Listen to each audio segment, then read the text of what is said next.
Music Bhojpuri.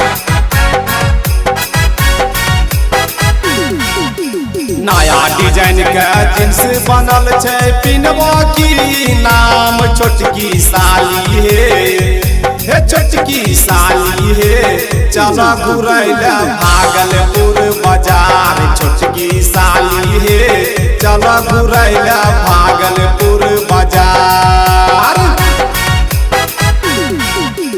नया design के jeans बनल छै पिनवा की नाम छोटकी साली हे नया डिजाइन के जींस बनल छै पिनवा की नाम छोटकी साली हे चल घुरैले भागलपुर बाजार छोटकी साली हे चल घुरैले तारापुर बाजार।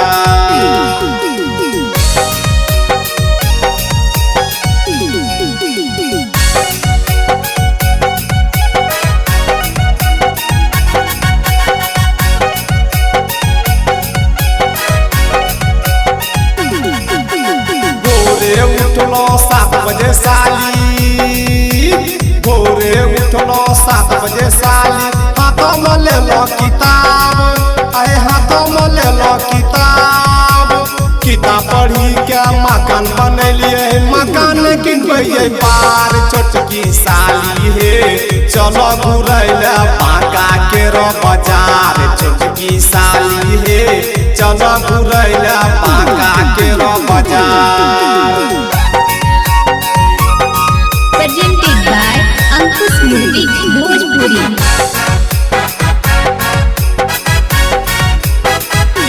वहाँ से पार कर लो ये साली आगे लो यूपी वहाँ से पार कर लो ये साली आगे लो यूपी में कल के किता खरीदबे मकान किनबे पार छोटकी साली हे चल घुरैले भागलपुर बाजार छोटकी साली हे चल घुरैले तारापुर बाजार छोटकी साली हे।